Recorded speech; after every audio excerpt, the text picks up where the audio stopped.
We have many wartime allies that we served alongside with, especially in Afghanistan, like my brother Aziz, who I did all my deployments with, who's right here in this crowd. I'm thankful for him and our wartime allies that served alongside of us.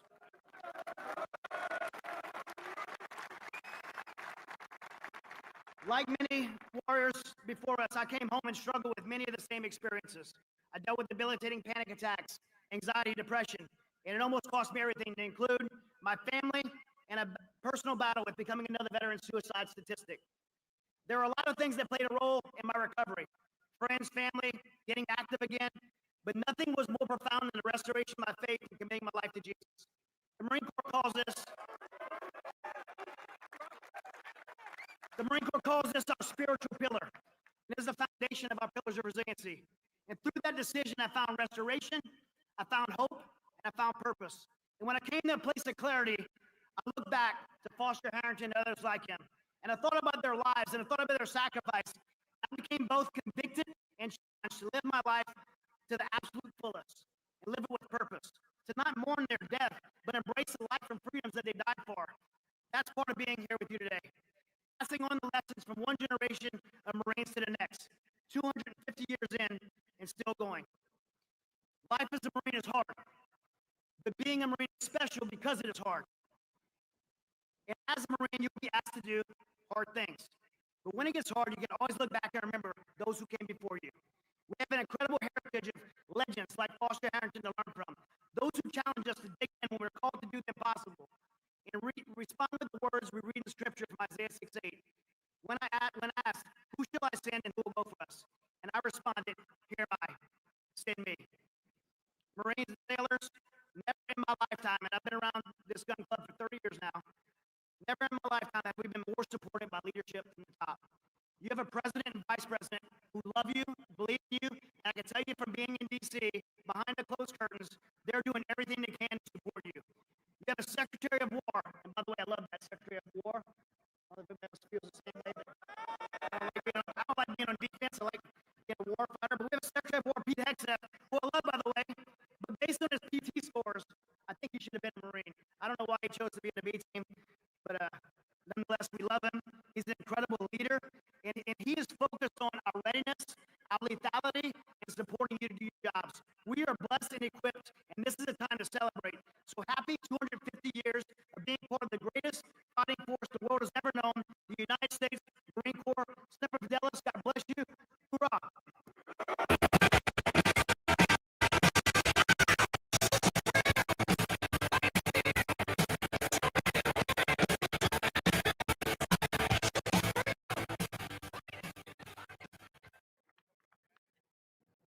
You can only pick one branch. Which one do you pick? Marines, Marines, Marines, Marines, Marines, Marines, and of course, Semper Fidelis. Semper Fi. Ladies and gentlemen, please welcome retired U.S. Navy SEAL Commander and best-selling author, Jocko Willink.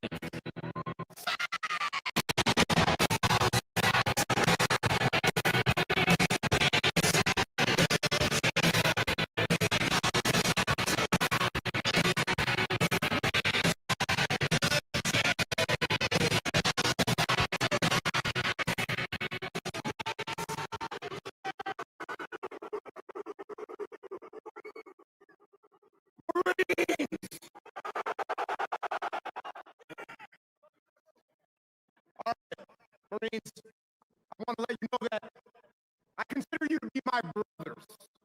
And I want to tell you why that is. First of all, because I grew up in the SEAL teams down in Coronado.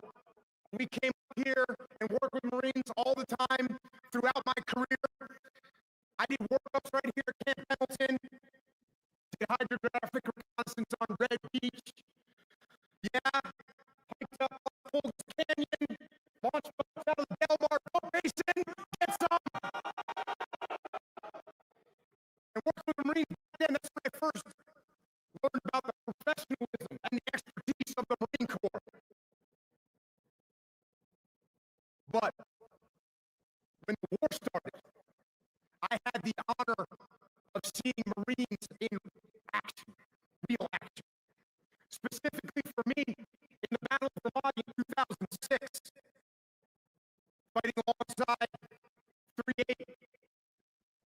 tactics, Anglo, I saw with my own eyes the glory that is the Marine Corps. Now, it was the 3-8 Marines, Lima Company, that showed us the ropes when we got to Ramadi. They taught us the tactics that they were using. They briefed us on how the enemy fought. They took us on patrols to familiarize us with the AO. We also learned from Kilo Company that was down in the Gov Center, where they were fighting daily gun battles with insurgents. And there is no doubt, the lessons that we learned from those Marines made us more lethal and kept us alive. It's not only what they taught us. On many occasions, Marines aggressively answered the call and provided QRF and fire support that crushed the enemy and got my SEALs out of some pretty rough spots.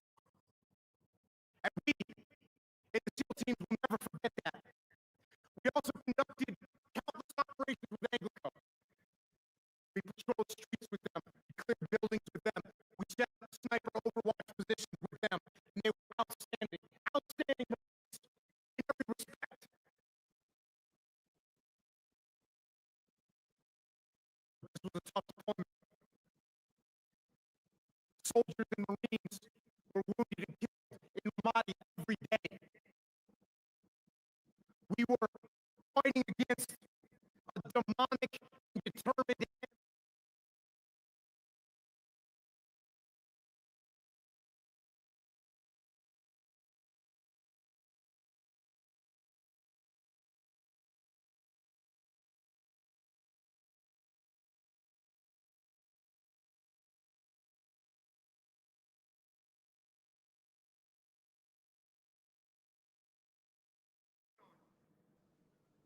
who was a complete stud.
And when we got there, we discovered that he would not be alone on that journey. Because earlier that same morning, Corporal Joe Thompson, 4th Platoon, Lima Company, 3-8 Marines, one of the outstanding Marines who had taught us how to effectively fight this battle, he was killed by an IED while he was on patrol in North Ramadi. So, we, SEALs and Marine, together, bonded by blood as brothers, we stood side by side and loaded those two fallen warriors onto a Marine Corps CH-46 for their last flight home. And many more brave souls made the ultimate sacrifice on that brutal battlefield.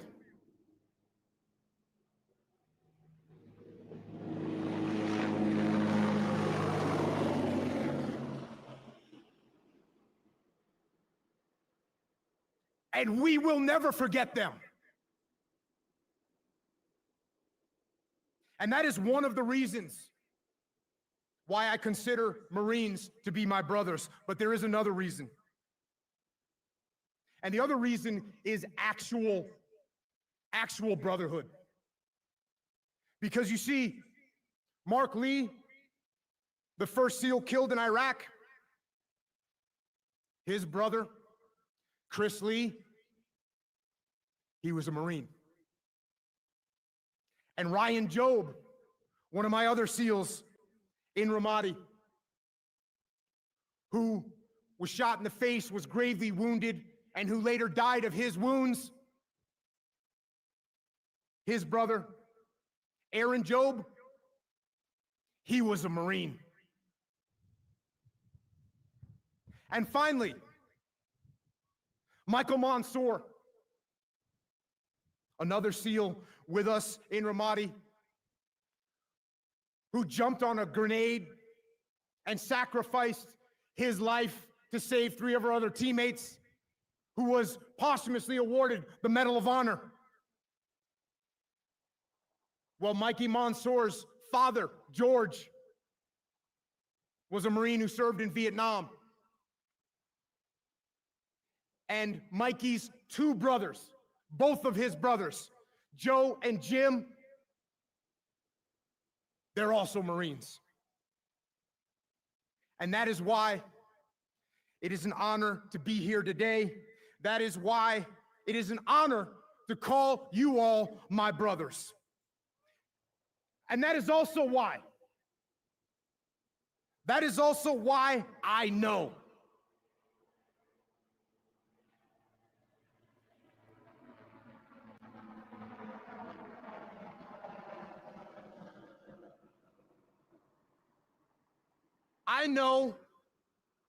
that despite all the people that fear the rise of evil in the world, despite all the people that are concerned about the future of freedom, and despite all the people that are concerned about the fate of our great nation, I can tell you this: I am not concerned at all. Because I know that no matter what happens, there are some men. There are a few good men and women called Marines. And I know that you will never back down. I know that you will never surrender. I know that you will uphold the ideals of this blessed country. And I know that with fire and steel and sweat and blood, you, every one of you, will uphold the heroic ideals of the United States Marine Corps. And that's what I got, Devil Dogs. Happy birthday, guns up, Semper Fi!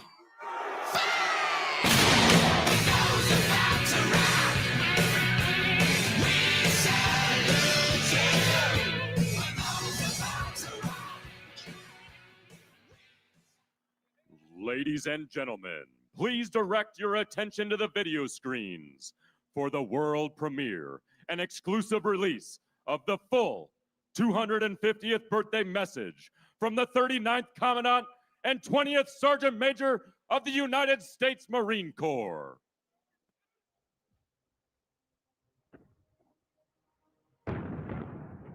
Since the birth of the Corps, we have answered the call. Through every battle, every climb, in every place.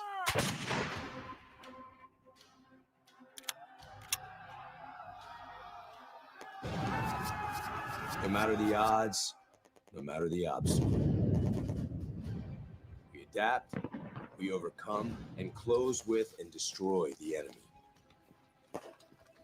We know the future will not be the same, but the one thing we know will always remain is the Marine.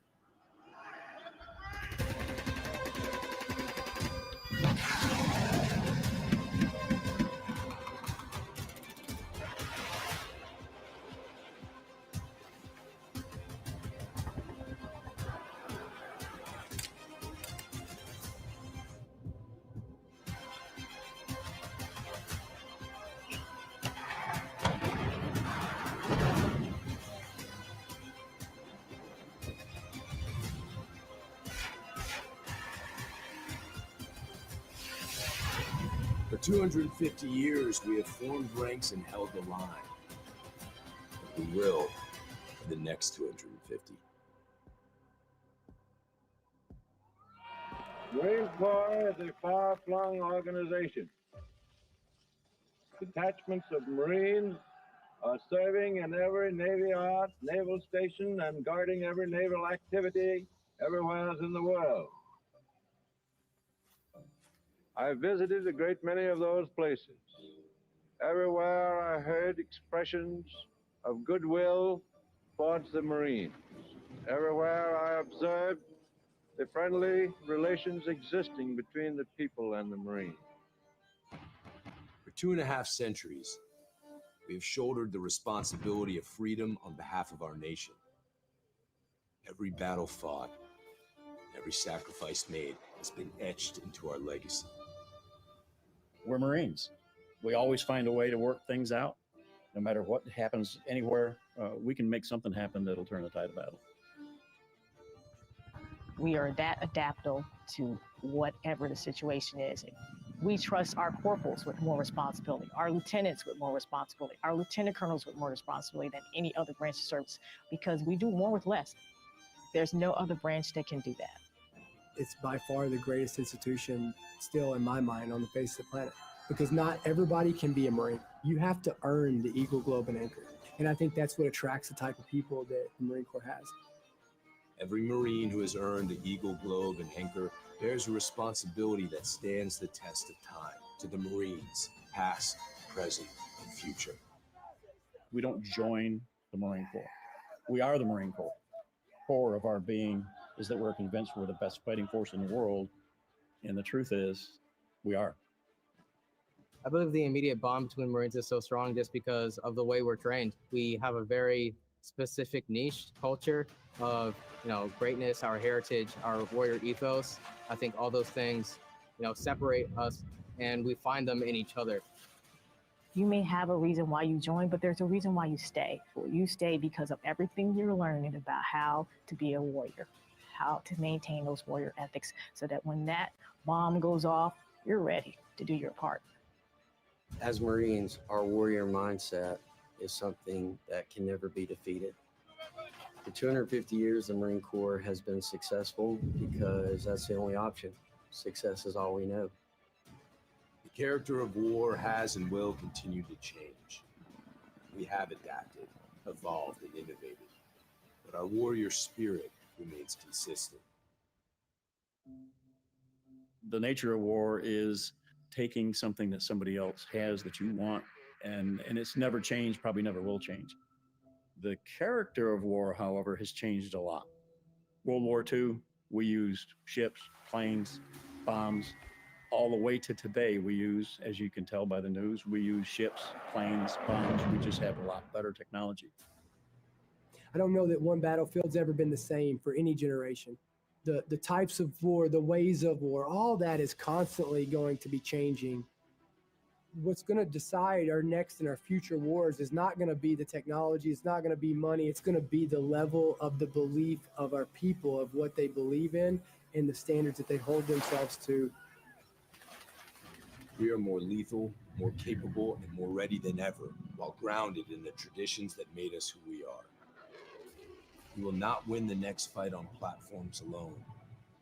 It is the Marine who will break the will of the enemy. As Marines, I believe the most powerful aspect of our training and such an important part of who we are, holding on to that history that came before us. The Marine Corps is lethal because of our willingness and our eagerness to take the fight to the enemy in any climb or place and win those battles, sometimes at any cost. Our history is not only a story of battles won, it is a story of people, of commitment, of family, an unbreakable bond that transcends ranks and lasts a lifetime. I think the only way to honor them is to live a life that's worthy of their sacrifices.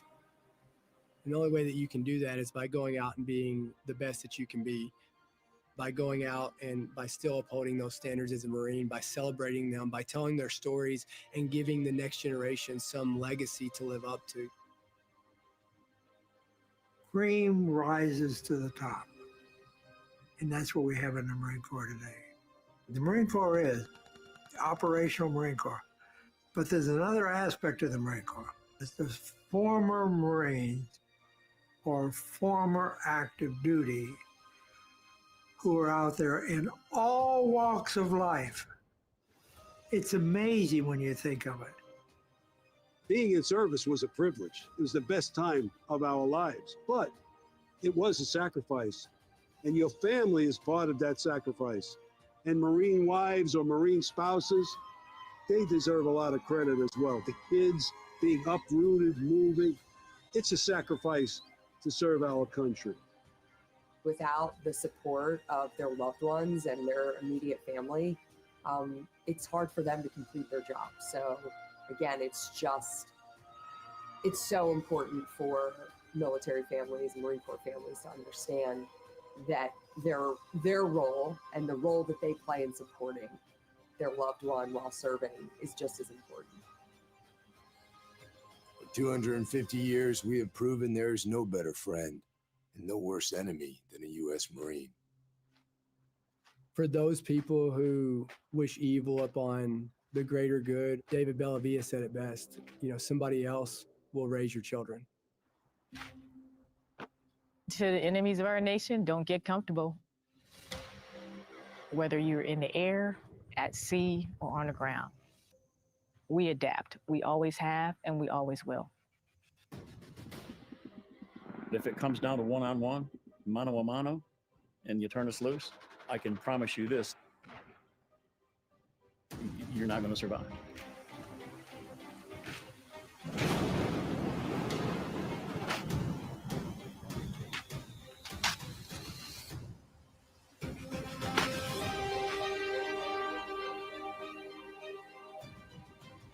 From our first amphibious landing at Nassau to the black sands of Iwo Jima to urban combat in Fallujah, our Corps has come a long way since Samuel Nichols first took command of 2 battalions at Tun Tavern.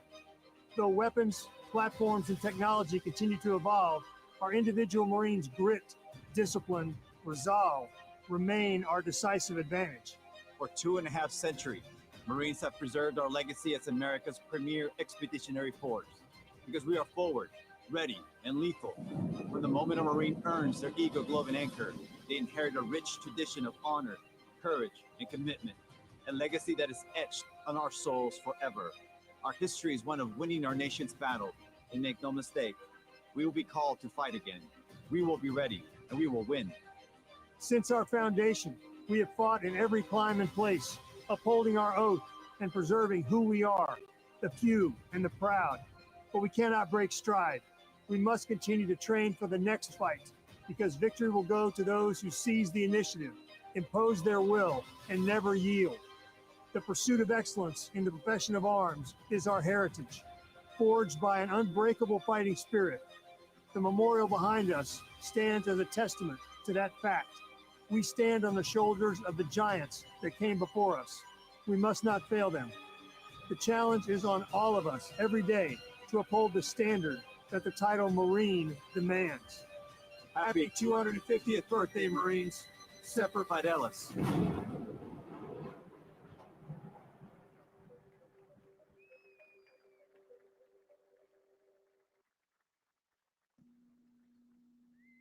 Ladies and gentlemen, at this time, we would like to acknowledge the exceptional leadership, dedication, and unwavering support provided by Lieutenant General Christian F. Wortman, Commanding General, 1st Marine Expeditionary Force, Vice Admiral John F. Wade, Commander, U.S. 3rd Fleet, and Brigadier General Michael R. Nakanizi, Deputy Commanding General, 1st Marine Expeditionary Force.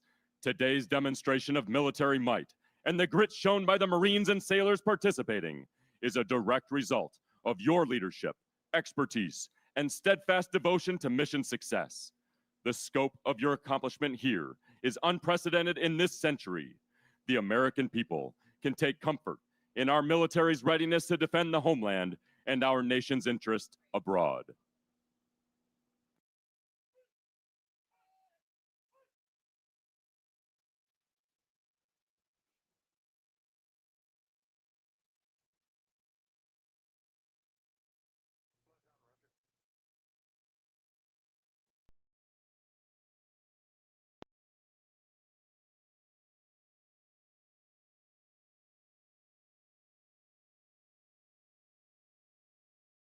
Ever since men and women have walked on the earth, they've dreamed of flying. They wondered what the birds could see that they could not. Even 500 years ago, artist and inventor Leonardo da Vinci dreamed of flight and made drawings of a flying machine.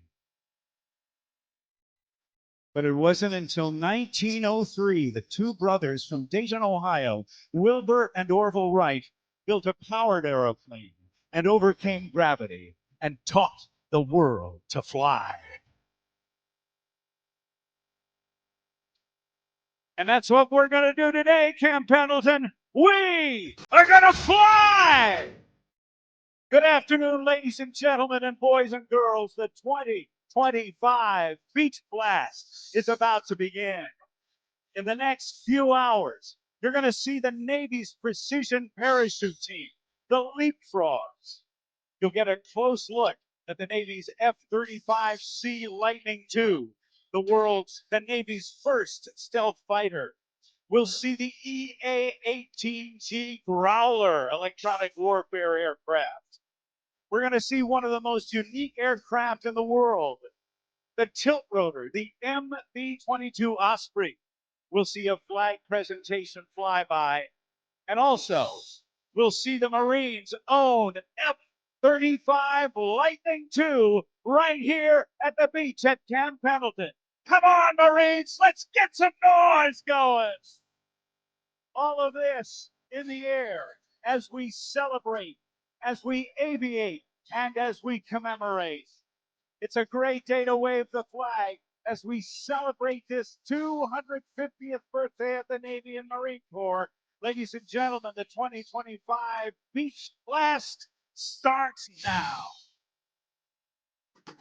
Hello, everybody. I'm Rob Ryder. I'm from Cincinnati, Ohio, and I am deeply honored to be able to bring you the action this afternoon here at the Beach Blast. In a moment, we're going to see coming overhead the U.S. Navy Leapfrogs. They are the precision parachute team of the United States Navy, all Navy SEALs. And we're going to get a close look at two versions of the United States military's Joint Strike Fighter, the F-35 Lightning II, the C model representing the United States Navy, and the B model that has replaced the AV-8B Harrier II is the Navy's premier, as the Marine Corps' premier short takeoff and vertical landing aircraft. Shortly, if you will look off to your right, you will see a C-130 Hercules from the United States Navy.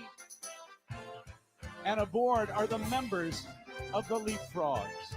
They will be jumping from about 6,000 feet.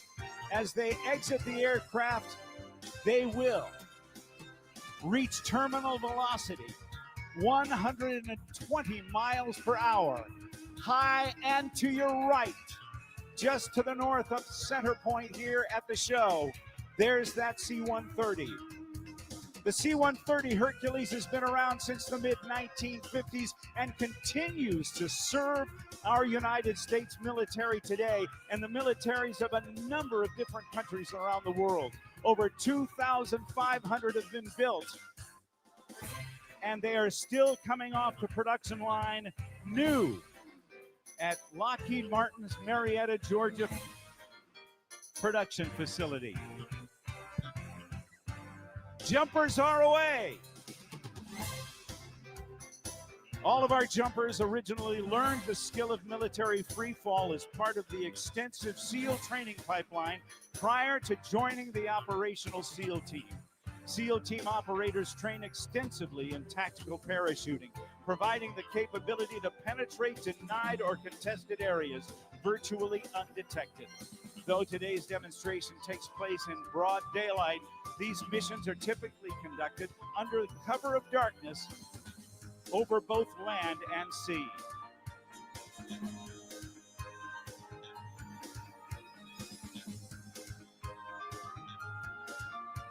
If you will look carefully, high and above, on the right, 3 parachutists have come together. It's a 3-stack. This daring maneuver begins at approximately 2,500 feet. They will fly their open parachutes into each other. They stacked their canopies vertically. The bottom SEAL then climbs up his teammate's legs, locking legs together and flipping his parachute upside down. This display of teamwork and precision requires the bottom 2 SEALs to hold the formation together with their legs while the top SEAL navigates them to the drop zone. When they reach about 800 feet, the pilot will release, allowing the 2 lower parachutists to separate and accelerate toward the ground at 50 miles per hour before releasing their legs at just 400 feet above the drop zone. You can see that one of the jumpers is upside down, almost directly overhead.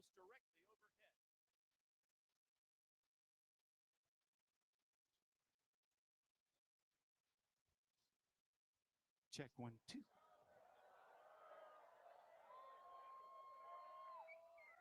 Now, ladies and gentlemen, high and above, the 2 jumpers are now in a down plane with the American flag.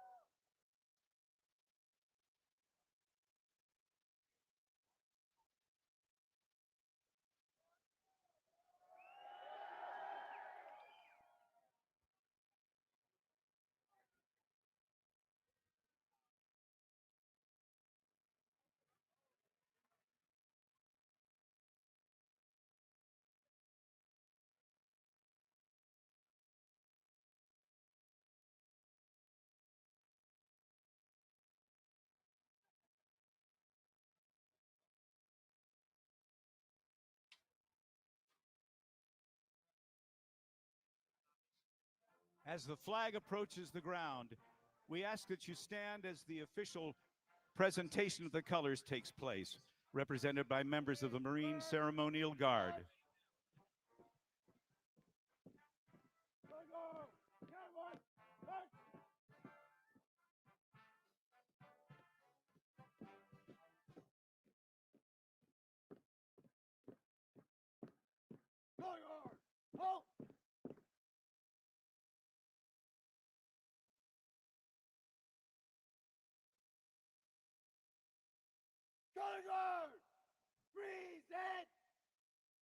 Ladies and gentlemen, please stand for the singing of our national anthem.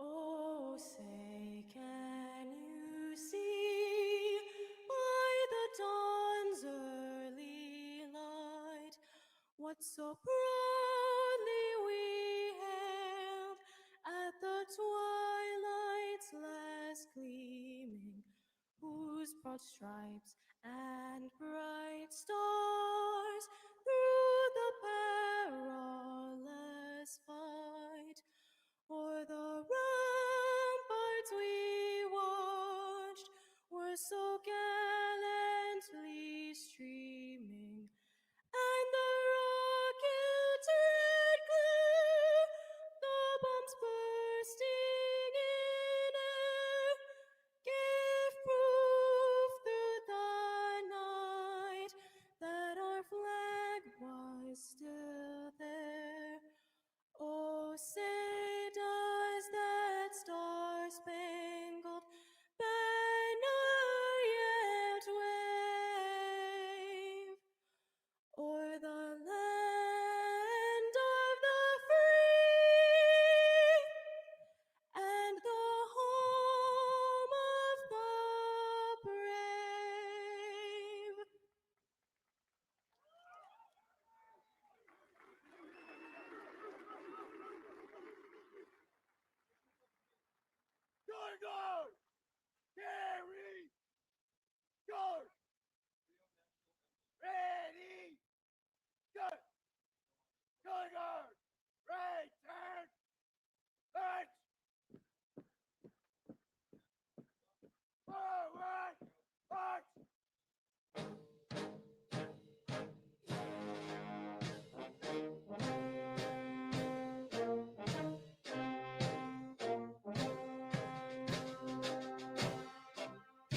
Ladies and gentlemen, please welcome the Chief of Naval Operations, Admiral Daryl Caudle. I've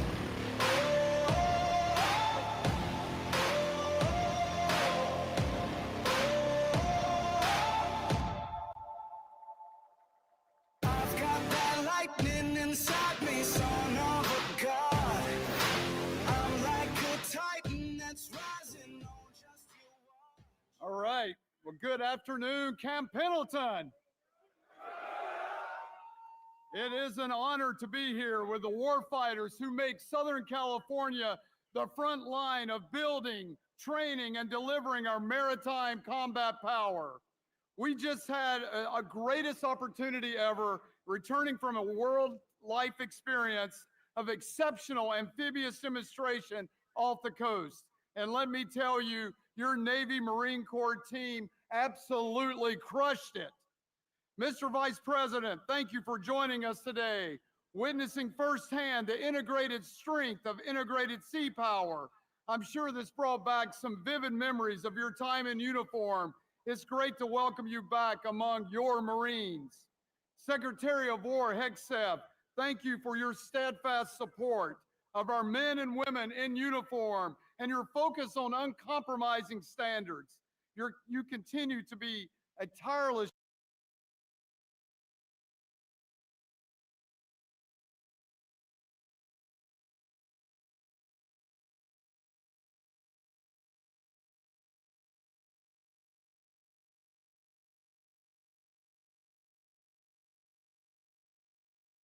blue and green forces.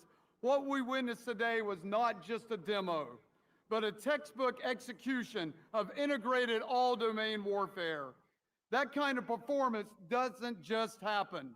It's forged through discipline, training, and a unified commitment to mission success.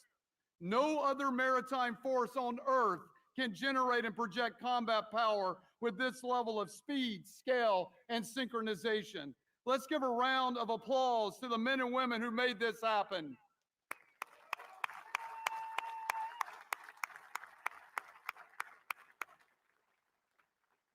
As your Chief of Naval Operations, I couldn't be more proud to represent this extraordinary team. You embody what it means to be forward, focused, and lethal. Whether you're on the bridge, in the cockpit, in the whale deck, or on the beach, we're all part of a single integrated fight. For over 250 years, it's been this unity between sailors and Marines that has given our nation the decisive edge, from the shores of Tripoli to the waters off the Red Sea. And today, as then, we stand the watch together, delivering maritime dominance and extending American power from sea to shore. In January, the President gave us a clear charge: defend the homeland, deter aggression, project strength through an all-domain integrated force. And that's exactly what we've been doing day in and day out. Across every ocean and every contested region, our Navy Marine Corps team is leading from the front, reassuring allies, restoring deterrence, and responding with precision and resolve when called. And you have just shown the world that American sea power is not just a concept, it's an unmatched capability. And you, all of you, our sailors and Marines, are the competitive edge, the enduring advantage that no adversary can match. Today, we were able to get a glimpse into why the Navy and Marine Corps team operates as a joint force all to itself. You showcase why our amphibious forces remain vital to winning future conflicts. And this is just the beginning of what we can become. We are the operational overmatch, agile, persistent, and expeditionary. We bring unrivaled combat flexibility, delivering force and options from sea to the fight on our terms and on our timeline. I want to close by thanking all of you and your families for your service, your sacrifice, and your commitment. You make our team what it is. It is an honor to serve with you. Thank you, and Semper Fortis.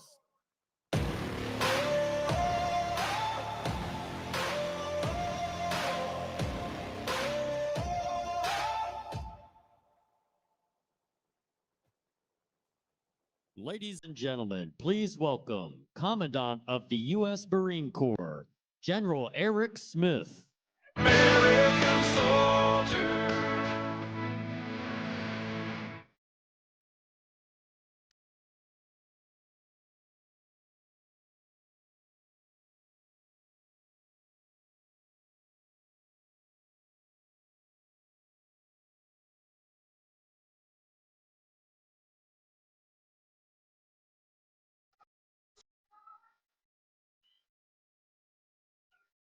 Hoorah, Marines!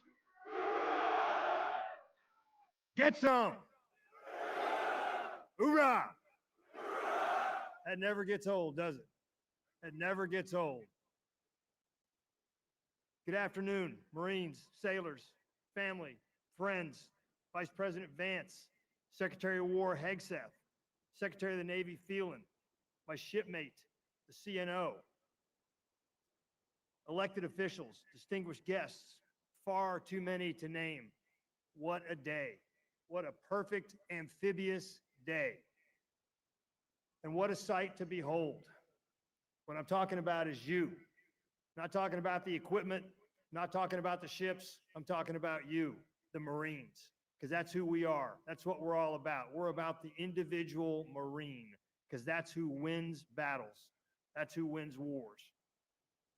Before I begin, I want to thank those who made today's demonstration possible, especially the phenomenal team here at Marine Corps Base Camp Pendleton and the Marines and sailors of the 1st Marine Expeditionary Force and the 3rd Fleet.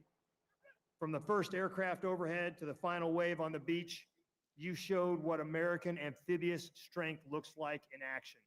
You do not want to be on the receiving end of that bunch of ass whooping. You do not.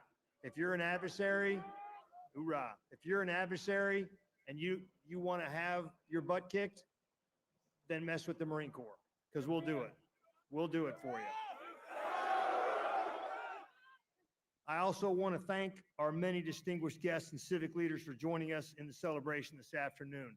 You know, if you go to Marine Corps Air Station Cherry Point, North Carolina, or if you go to Marine Corps Air Station New River, it says, "Pardon our noise, that's the sound of freedom." Well, pardon our noise today, that's the sound and look of freedom. That's what it takes to get you free. Thanks as well to our national leadership for standing alongside your Marine Corps as we mark this historic milestone, 250 years young. The first 250. The next 250 are going to be even tougher than the first 250, and there's going to be more fights ahead, but we'll overcome all obstacles because we're Marines. That's what we do. We don't know how to fail. Finally, thank you to our military families whose strength, patience, and sacrifice make everything we do possible. You serve this nation alongside your Marines and sailors, and your support is the foundation of our readiness.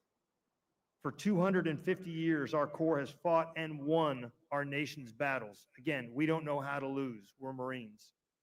Founded even before our formal independence as a country, we were created as an expeditionary force in readiness, always faithful to the nation we serve.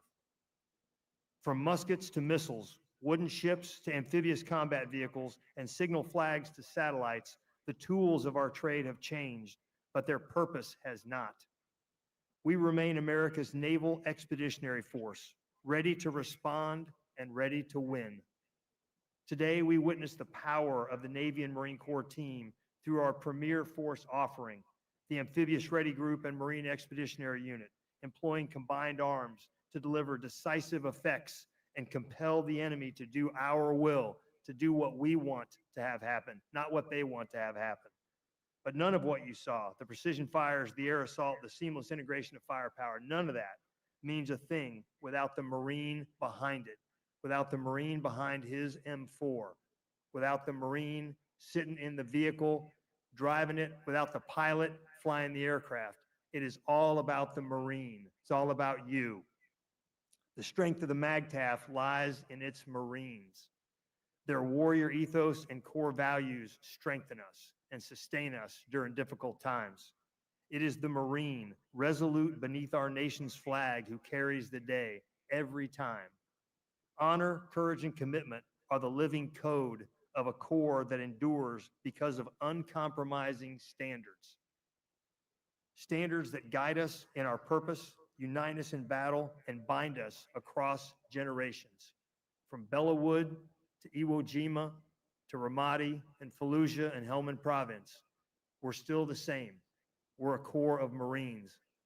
We are a band of warriors dedicated to the defense of this nation.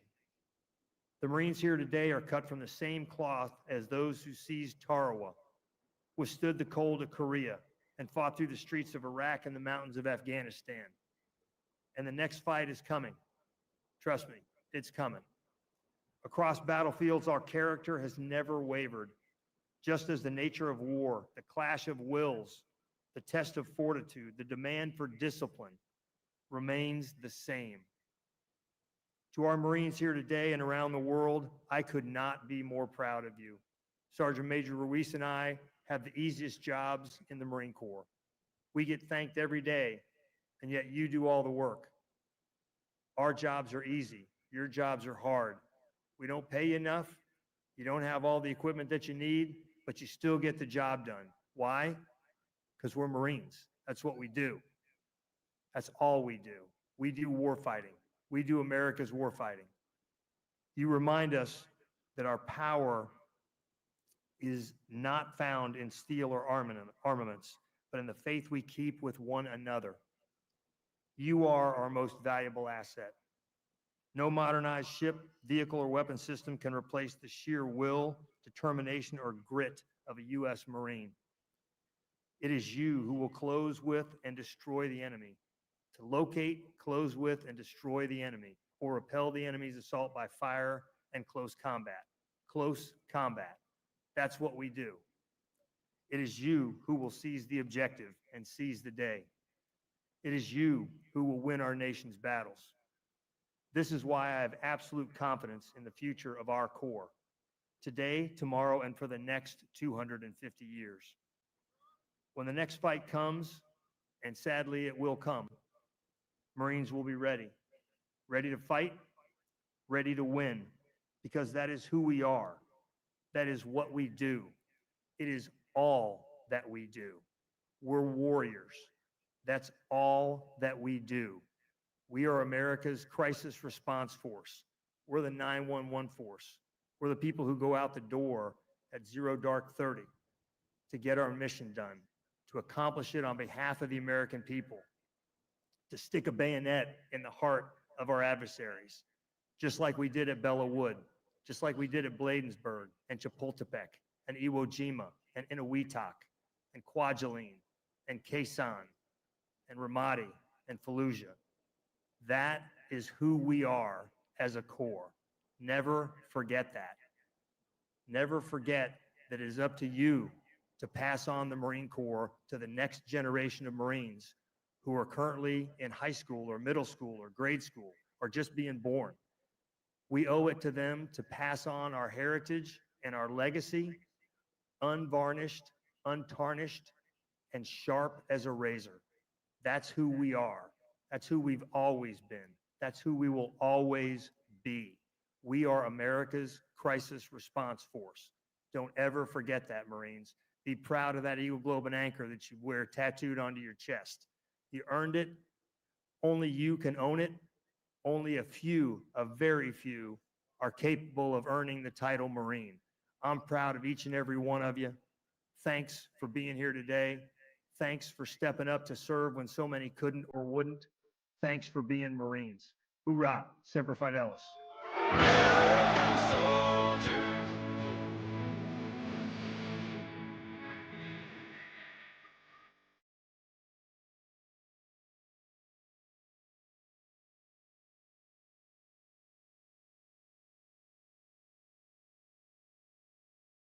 Ladies and gentlemen, please welcome to the stage the United States Secretary of the Navy, John Phelan.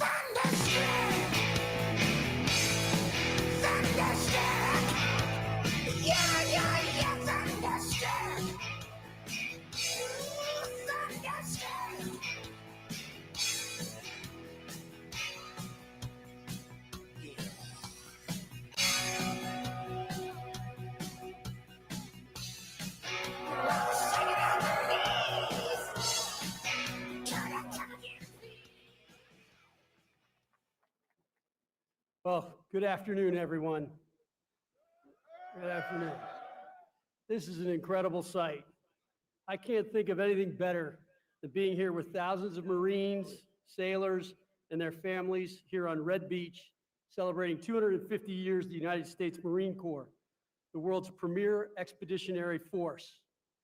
Add to that what we just witnessed, an awesome display of maritime power. It really doesn't get any better. Thank you and well done to every single Marine, sailor, civilian, and partner who made this amphibious demonstration possible. Let's give them a hand.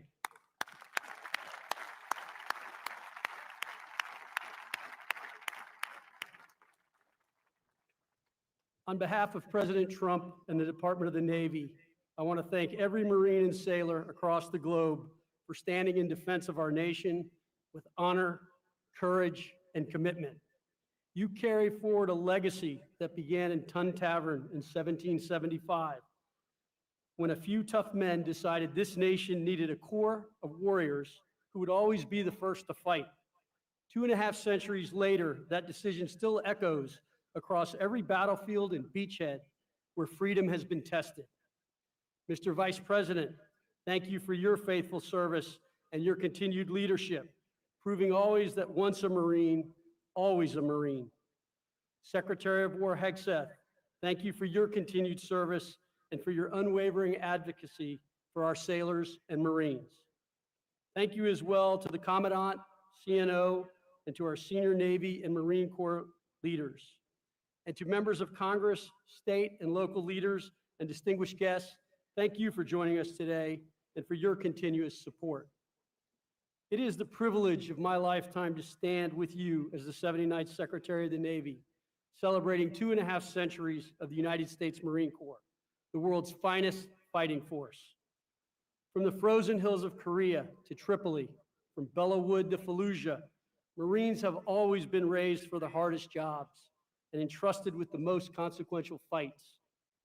From the beginning, the Corps was built on conviction, on the belief that courage and character are the true measure of a warrior.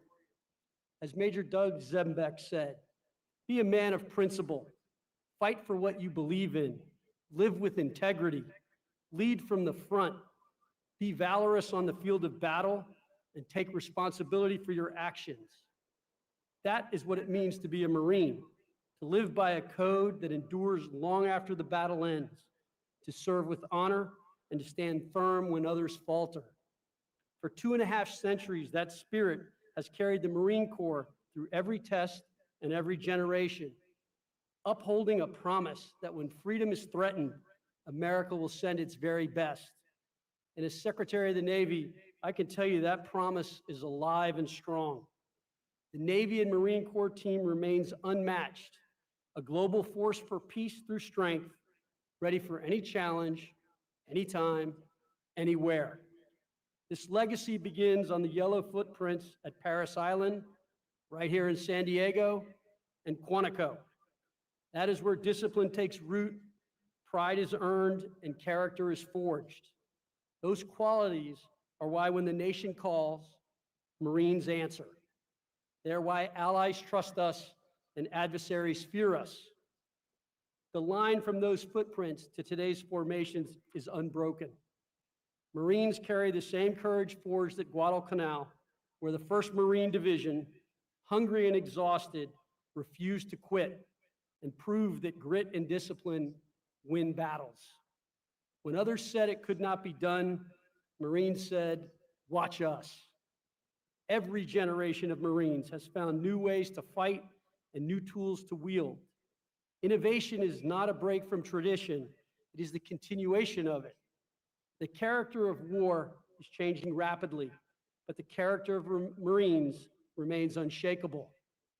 The initiative, ingenuity, and grit that carried this force through every battle must drive innovation in every formation.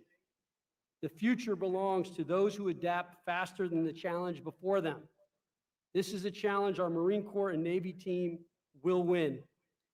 Lieutenant General Victor Krulak once wrote, "Americans believe when trouble comes to our country, there will be Marines, and that when Marines go to war, they invariably turn in performance that is dramatically successful, not most of the time, but always. That trust was earned through action on every battlefield in every era by Marines who proved that excellence is not a slogan, but a standard. That conviction has carried Marines through 250 years of hardship and victory. And what we have seen here today proves it still burns bright. The Corps continues to deliver on its promise to the American people, standing as both the ideal and the standard to which the next generations of Americans can aspire. Because when it matters most, it is not technology or equipment that wins the day, but the dependability, decisiveness, and character of the Marine or sailor who wields it. One of our greatest weapons has always been and will always be the United States Marine.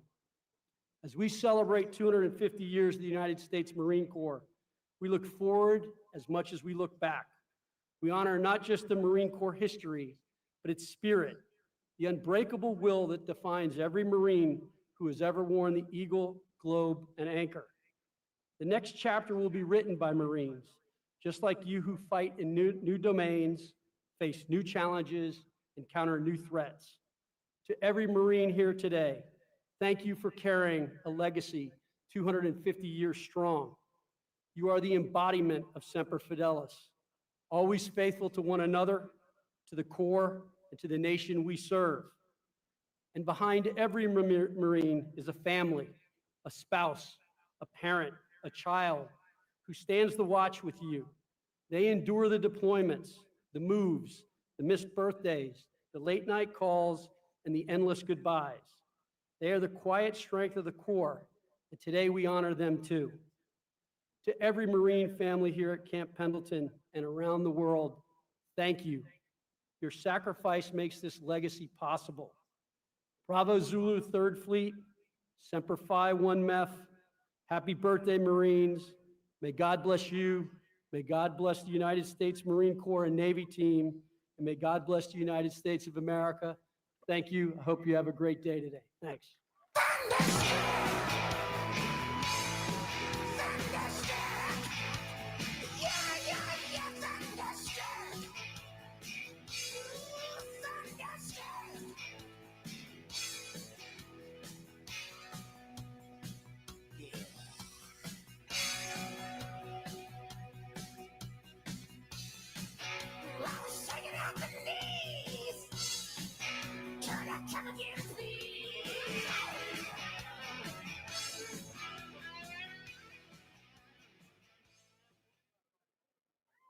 Ladies and gentlemen, please welcome to the stage the United States Secretary of War, Pete Hegseth.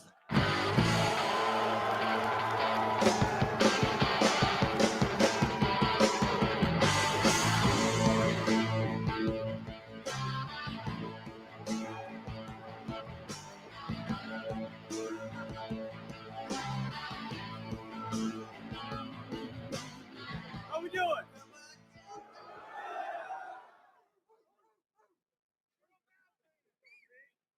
Hoorah, Marines! Man, that is beautiful. Let me just say, this might be one of the most beautiful sights I think I've ever seen. In fact, I'm not supposed to say this, really not, but I think you guys might be my favorite. Don't tell anybody. Marines, it's great to see you. It's an honor to be here. Chief, Commandant, Secretary of the Navy, thank you. It's an honor to be at Camp Pendleton.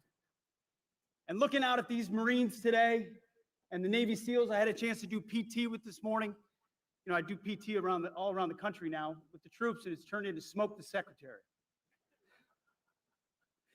It's clear to me why President Trump says all the time we're the strongest, most powerful, most lethal, and most prepared military on the planet.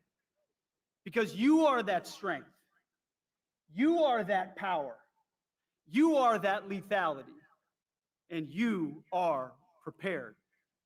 And President Trump's going to make sure it stays that way. Being here with you is the perfect way to mark 250 years of the beautiful and beloved United States Marine Corps.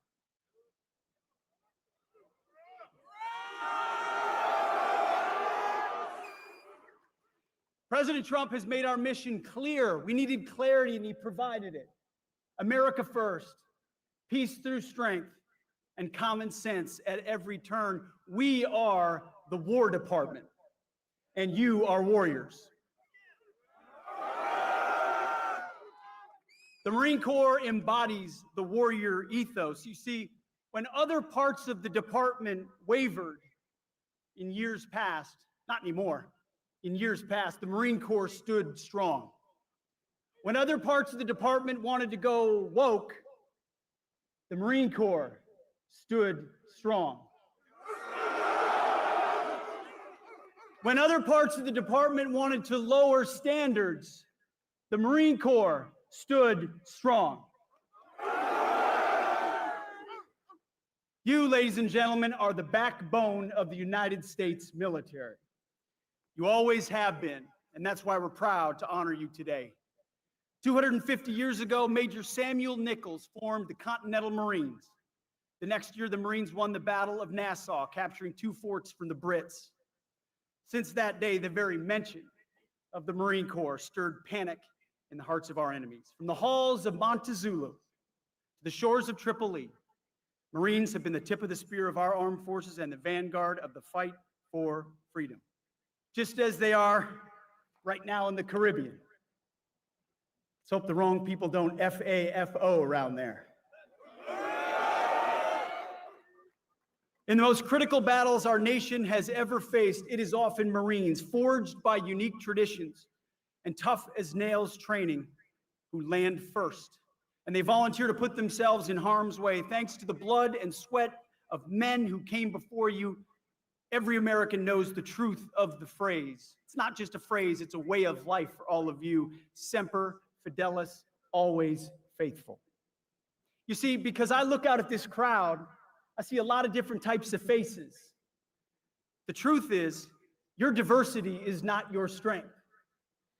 Never has been. Your strength is in your unity of purpose. It's in your shared mission. It's in your oath to the Constitution. It's the bond that turns individuals into single-minded fighting units. You see, you are set apart. You're not civilians. You're devil dogs, leathernecks, United States Marines. Hoorah! You are set apart for a distinct purpose. You kill bad guys and break things for a living.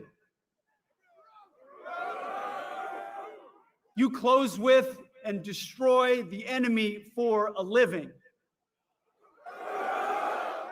And as we mark the 250th birthday of the Marine Corps, take a moment and remember where you are in the great American story. Everybody likes to talk about 1776, and that was a pretty important date, but we're not here without 1775.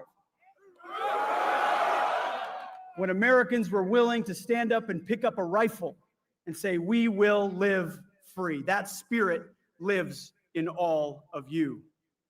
That story includes heroes like Chesty Puller, Daniel Daly, and our own great Vice President and Marine JD Vance. Take pride in that story and continue making yourselves worthy of that legacy. As the Commandant said so beautifully, standards, discipline, accountability, warfighting, lethality, they live in the Marine Corps. We get a chance to see our Commander-in-Chief fight for all of you every single day. I know because I see it. President Trump appreciates your dedication, your valor, your tenacity, the sacrifices you make and the sacrifices that all of your families make. We know no Marine serves alone. They serve alongside a family. Someone else who understands that is Vice President Vance, who is right there alongside President Trump, who he himself has made the same types of sacrifices that you have. Your Vice President enlisted after high school in the Marine Corps and served in Iraq. Your Vice President knows and shares the dedication of this force, and he represents you always in Washington. I have the honor of getting a chance to watch Vice President Vance day in and day out live the values of the Marine Corps, Speak up and tell the truth. Have courage. Stand alongside President Trump. It's an incredible thing to watch. And as I tell every warrior I meet, our president and vice president, they have your back. And I promise you, so do I. Support from the top is all I ever wanted when I was a young infantry lieutenant in Iraq or in Afghanistan, where my boss actually happened to be a Marine. He was tough, he was brave, and a little bit crazy. But I loved him for it. And I knew he would do anything for me. So on behalf of the Department of War, thank you. Congratulations on 250 years of success. And here's to 250 more. I can say to you, we've got 7 little kids in our stead. Not so little anymore, a couple teenagers. Man, I would be proud as a dad if I ever saw one of them put on the uniform of a United States Marine. You serve your country. You make us proud. We have your back. God bless you. God bless our Marines, and may God bless our great republic. Godspeed. Thank you.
Ladies and gentlemen, please welcome the Vice President of the United States of America, JD Vance.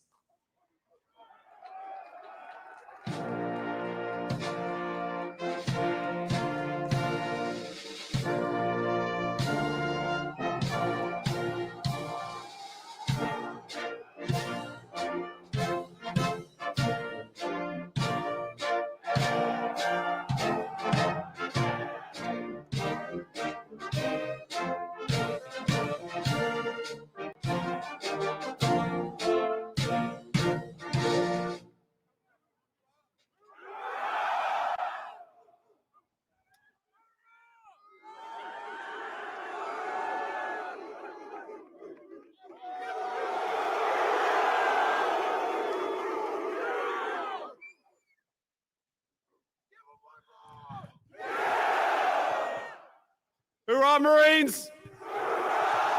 I didn't hear you. Hoorah, Marines!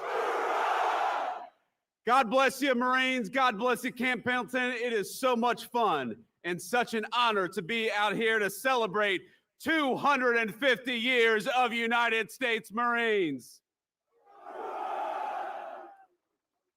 Now, I gotta say, first of all, thank you to so many of the fine people who are here today who make this incredible event happen and who every day make our military the finest fighting force anywhere in the world. First of all, our great Secretary of War, Pete Hegseth, who gave a hell of a speech, if I might say so. Pete, where are you at?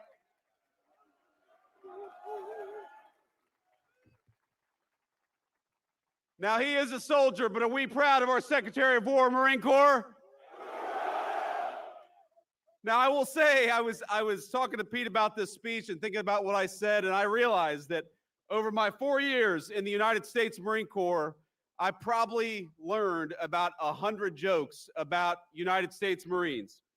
And every single one of them, Marines, would mean the end of my political career if I told it up here today. I sent a few of them last night to my communication staff, and I said, can I tell this one? And they said, please no, sir. Please, please do not tell that one. We're also happy to be joined by our great Secretary of the Navy, John Phelan. John, thank you so much for your leadership and service.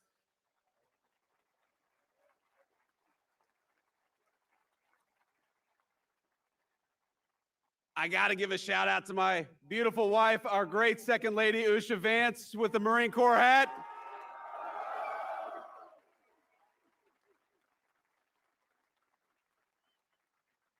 You know, I've been asked many times, why did I want to run for and become Vice President of the United States? And there's a lot of answers, of course, to that question. I wanted to serve our wonderful Commander-in-Chief, President Donald J. Trump, and I know we're proud of him. And of course, I wanted to serve the American people and make their lives better. But really, deep down, I wanted the Commandant of the Marine Corps to have to salute a member of the E4 Mafia, and now he has to.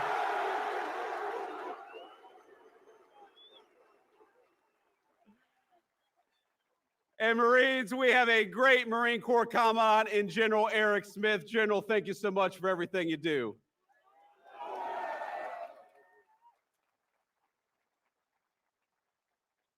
We got General Daniel Taylor. Where is General Daniel Taylor? Apparently he was sick today. We have got Admiral Gavin Duff here. Admiral, thank you for your service, sir.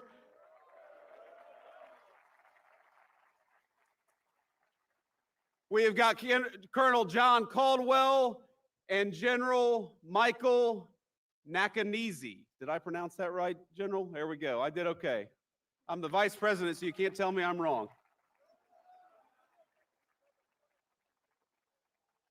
And of course, Marines, I bring greetings today from our Commander-in-Chief, Donald J. Trump, and he wanted me to tell each and every single one of you that he's proud of you, that he loves you, and that despite the Schumer shutdown, he is going to do everything he can to make sure you get paid exactly as you deserve.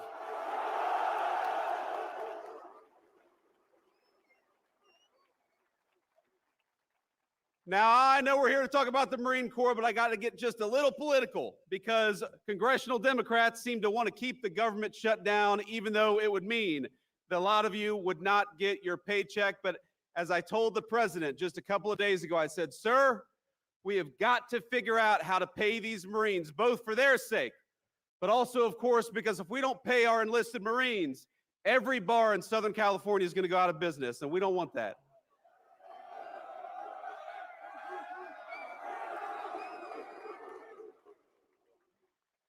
Now, I've also got to give a special shout out to the incredible display that we saw earlier today. It made my heart sing as your Vice President, and it was a testament to the Corps' strength and unbeatable power. It reminded me why I am so proud to have worn the uniform, to be one among your ranks, and to be the very first Vice President to have been a United States Marine.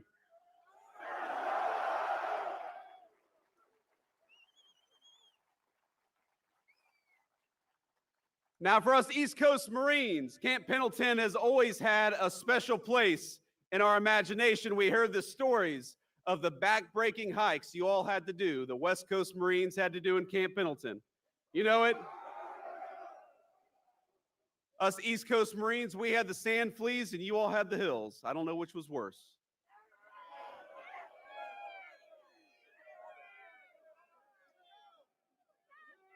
These guys behind me have opinions.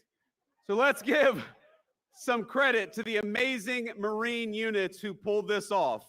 First of all, to the incredible Marines of this base and the Marine Corps Forces West who put on this display. Let's give a round of applause to the incredible job they did.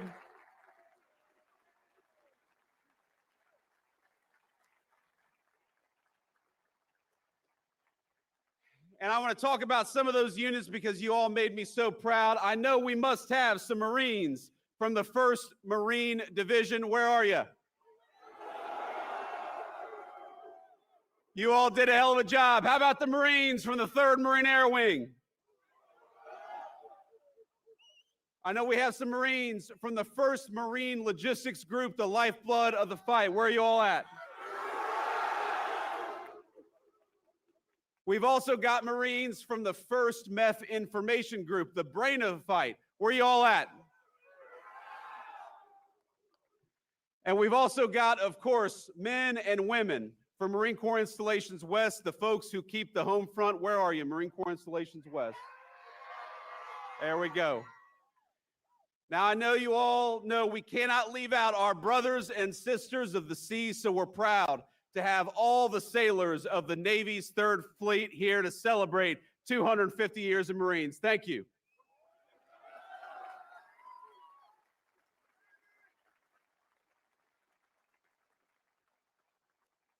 These sailors who go to war with us, they fight over the horizon. They stand shoulder to shoulder with Marines wherever the fight takes us.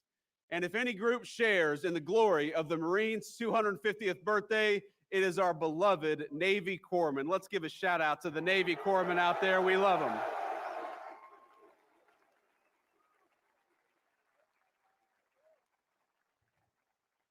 And I know every Marine has had the story of walking into a corpsman's office, barely alive, suffering the most severe illness you've suffered in your entire life, and they'll say, just go home, hydrate, and take 2 Motrin, and it'll work out just fine. So thank you to the corpsmen for taking care of us, but also toughening us up. And that's right, and it changes socks. A bottle of water, a change of socks, and 2 Motrin will fix any illness. So we are grateful, Marines, to be graced with the presence of some very special guests, people whose very lives contribute to the incredible Marine Corps legacy. Earlier, we all heard from Sergeant Dakota Meyer, who received the Medal of Honor in 2011 for extraordinary heroism in 2009. Are we proud of Sergeant Dakota Meyer? Yes, we are.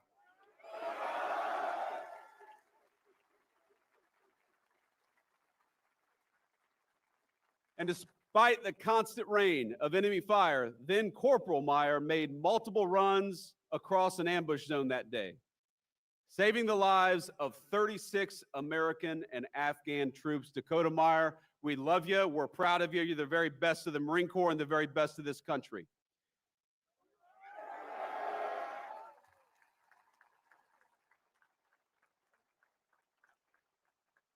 We are also honored to be joined by American hero Charles Cram, who was a Navy corpsman attached to the 5th Marine Division when it landed at Iwo Jima.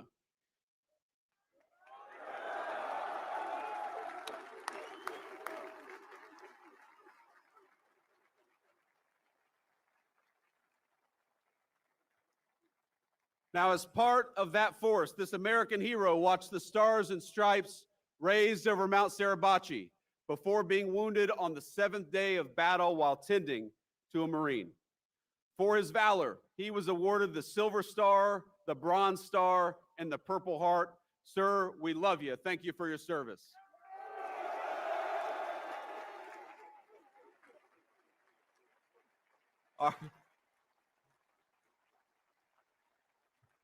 The Marines love their corpsmen, and that's one of the very best.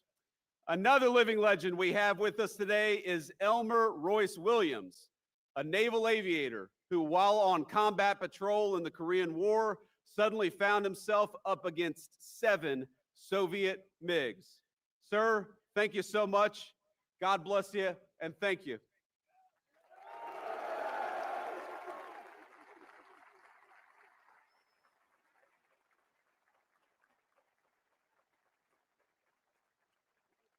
Now we're going to let the brave lieutenant take a seat, but I got to talk a little bit about him. I got to brag on him because despite the odds, Lieutenant Williams took down 4 of them in a single 35-minute dogfight, the longest dogfight in naval history, a record I believe that still stands to this day. Hoorah.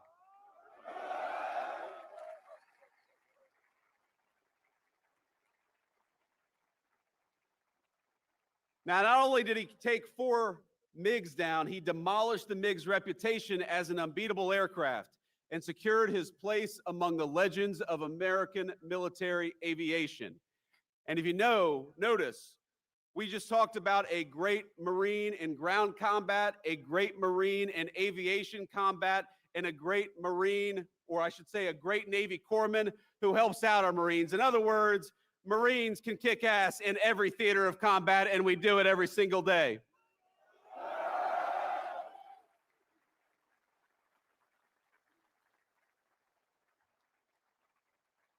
And I finally got to give a shout out to my dear friend, recently retired Master Sergeant Charles McKelvey. Chase, where you at, man?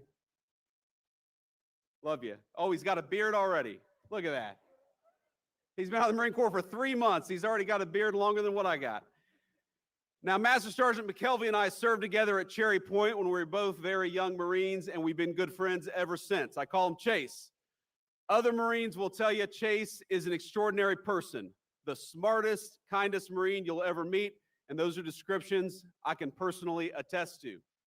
Now, he was supposed to join me at my inauguration to become the vice president last January, but tragically, he lost his wonderful, devoted wife, Jillian, to a terrible illness just days before.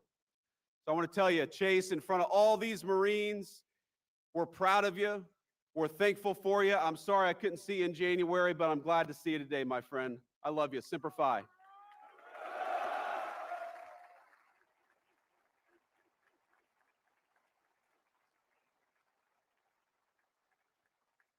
And finally, we are grateful to have all of you, whatever your rank, whatever your station in the Marine Corps, here at Camp Pendleton to commemorate this incredible 250th anniversary of our beloved Marine Corps. From these mountains and this water, Marines have deployed to every major fight of the last century, from island hopping across the Pacific to Vietnam's Hue City, to Kuwait, to Helmand, and beyond. And standing here, you can feel the weight of that history. The generations upon generations of Americans who cut their teeth at this base before boarding ships and carrying the American flag into battle. But that's exactly what Marines do. For 2.5 centuries now, this beloved Corps has served as our nation's sharp edge, always forward deployed, always ready, and always faithful. My service in the Marine Corps was a huge part of my life. I would not be here today. I would not be the Vice President of the United States. I would not be the man I am today were it not for those 4 years that I served in the Marine Corps. Now, before I was enlisted, I was pretty terrified about the prospect of becoming a Marine. I'm sure that a lot of you can share that.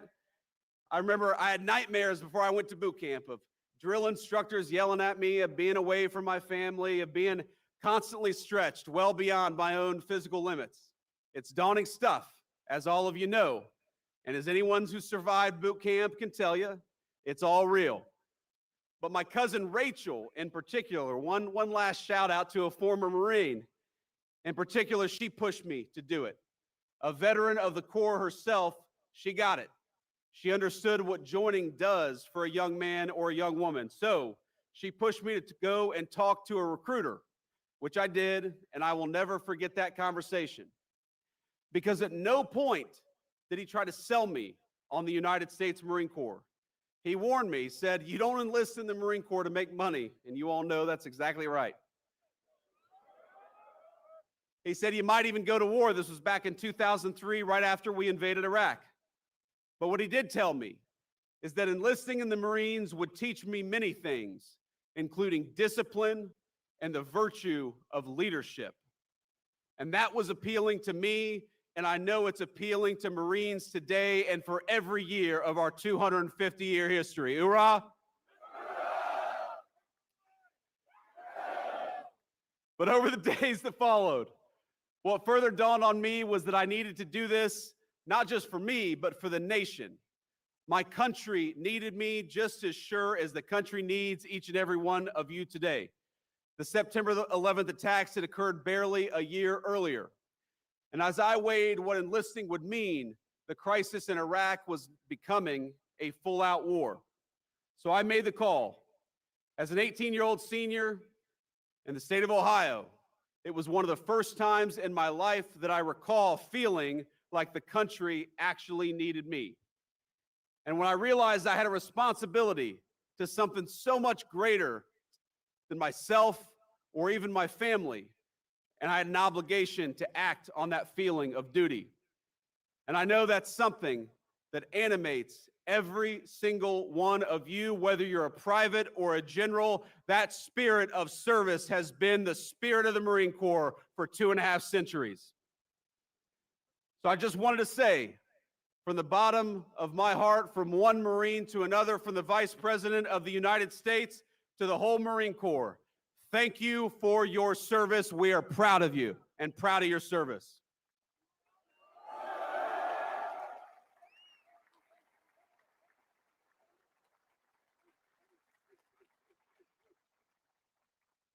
And I'm here today because I want to talk a little bit about the great Marine Corps tradition, 250 years of it. I want to talk about the tradition that all of us standing under this bright California sun, and man, it is bright, we all chose, however many years ago, to adopt that Marine Corps tradition as our own, a tradition in that just 3 short weeks will reach its 250th year. Now, as many of you in this audience know, the Corps found its origins in the autumn of 1775, and a venue may be familiar to you, a bar in Philadelphia called Tun Tavern. The very first bar in the United States of America that would come to regret serving United States Marines.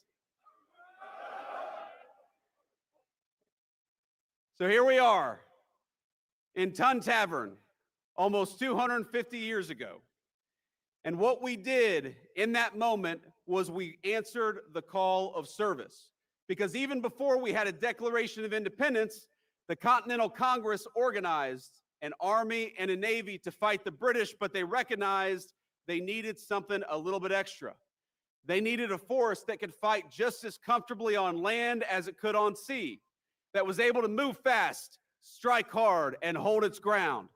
So on November 10th, 1775, Congress resolved to raise 2 battalions of Continental Marines. Captain Samuel Nicholas established that first recruitment drive at Tun Tavern in Philadelphia in search of a few good men. He was seeking young, able-bodied citizens, men who relished the opportunity to fight tyrants, yes, but more importantly, who were eager to answer that first call of duty of a young nation. Just a few months later, Captain Nicholas was personally leading those Marines in a daring raid on New Providence, receiving British forts and supplies in the Bahamas. And 2 short years later, the Marines joined forces with the legendary John Paul Jones, the father of the American Navy, beginning a great tradition that has survived the entire term of our Marine Corps, that when the Marines and the Navy go to war together, they always fight well and they always win.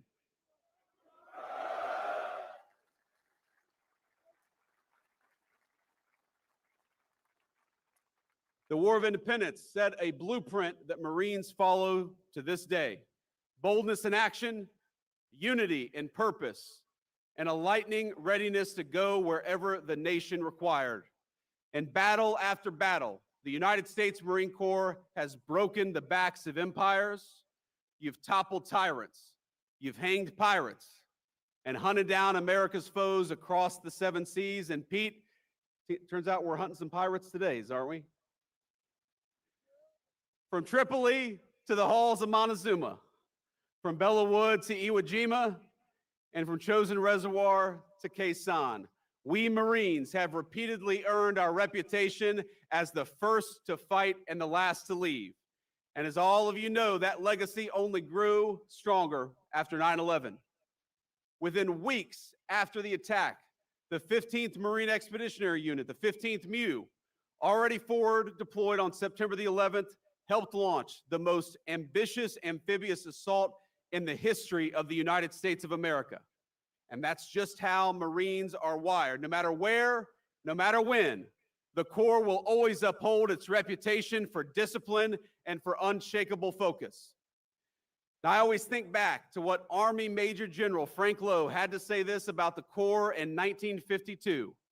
The safest place in Korea was right behind a platoon of Marines. Lord, how they could fight, and what a great testament to the United States Marine Corps.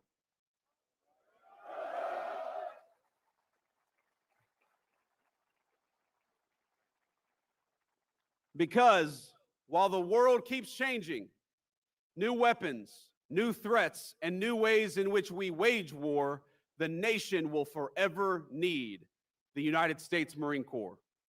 And in the Trump administration, we know that the work you do, protecting our country, putting your lives on the line to defend our way of life, is at the heart of Marine Corps service. Now, when officials try to shift focus to mandating diversity quotas, or they try to inject partisan politics into the American Armed Forces, they impede the Marine Corps' ability to do its best work. And that's why the Secretary of War and the President of the United States have stood so firmly against that crap. Because when you can't operate at your best on the battlefield, it puts everybody's lives at risk. And it's why we're recentering the focus of all of our military, including the Marine Corps, on those timeless values of discipline, readiness, and faith in one another. Now, I remember when I was a young recruit in boot camp talking about how politically correct things got maybe over the last few years, and I compare it to my time in the Marine Corps. I remember I was lining up as a young recruit to go to church one Sunday morning, and back then there were two lines. There was the Catholic line, and there was the Protestant line. And I remember we all get into our lines, and there's one recruit who's just kind of standing there by himself. And you know, the folks watching on TV may not realize that Marines refer to themselves in the third person when they're in recruit training, because you haven't earned the title of United States Marine, and so you have to say this recruit instead of I. And so you've got this one recruit standing out there by himself, and the drill instructor says, "Hey, what the hell are you doing?"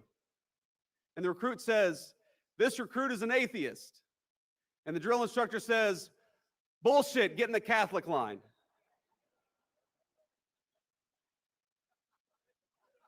That didn't work in the Biden administration, Pete. That didn't work in the Biden administration. But now we recognize that it is not our diversity that makes us stronger. It is our common purpose. It is our common mission. And it is the fact that every single person here bleeds Marine Corps green.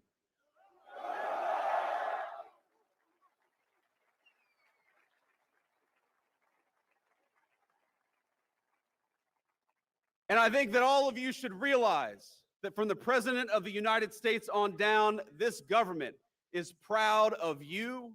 It's proud of the tradition of the Marine Corps, and it's proud of the fact that that great tradition has custodians in each and every single person here, each and every single Marine who is serving today.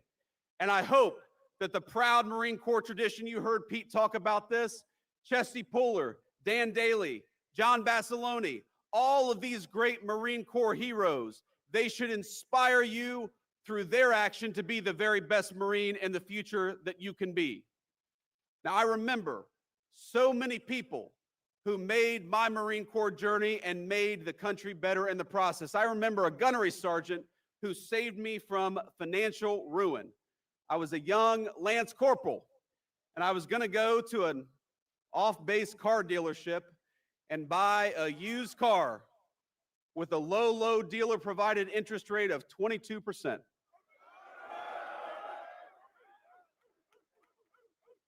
These Marines behind me, you aren't supposed to nod your head at that part, guys. No 22% interest rate. So I had a gunny who was like, look, stop being a dipshit and go to Navy Federal Credit Union, get a better interest rate, and then go and buy a car. And that's exactly what I did. I remember that gunny. And I remember a young Marine who was younger than I was. Chase knows who I'm talking about. A Puerto Rican Marine who grew up in New York City. You too, huh?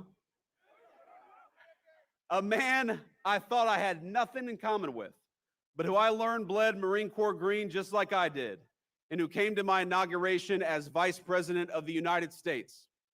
I remember a Marine I served with, a guy whose political beliefs you might call far left, but despite the craziness of our politics today, remains one of my best friends and is a man I would trust with my life.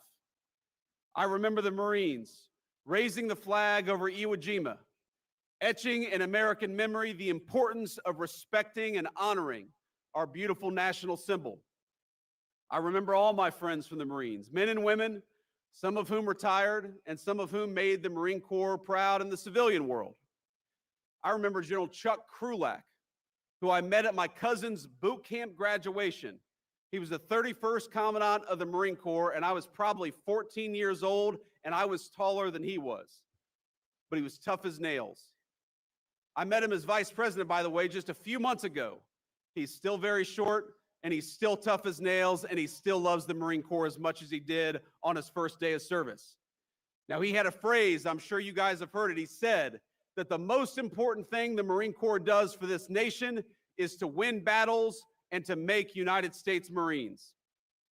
Today, we remember a fallen Marine from the 3rd Marine Air Wing who died not far from here on a training mission.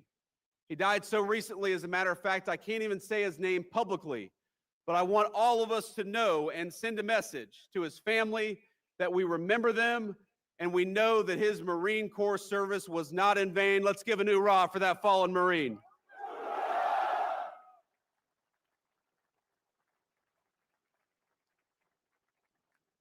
I know that all of us remember the friends who went off to war, and we particularly remember the ones who were mangled in combat or who never came home at all. Every single one of you has memories like this. Every single one of you is lucky enough to have friends like mine. Within each of you is your own Marine Corps legacy burning every single day. And because of that, every one of our fellow Marines lives on. As Gunnery Sergeant Hartman in Full Metal Jacket, we like Full Metal Jacket Marines?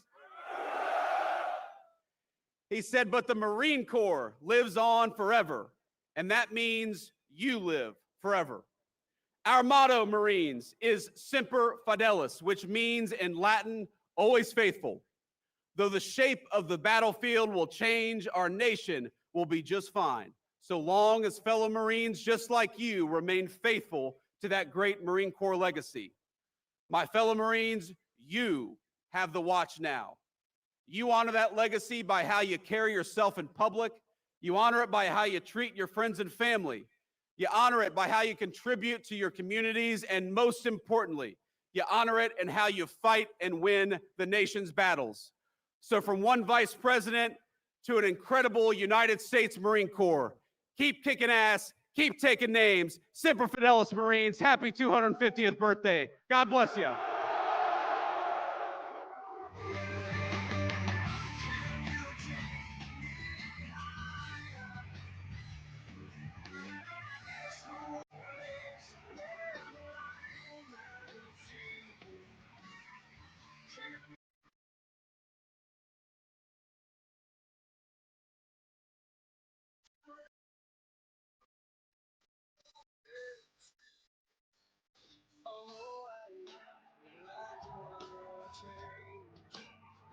Did you appreciate those nights and those dreams?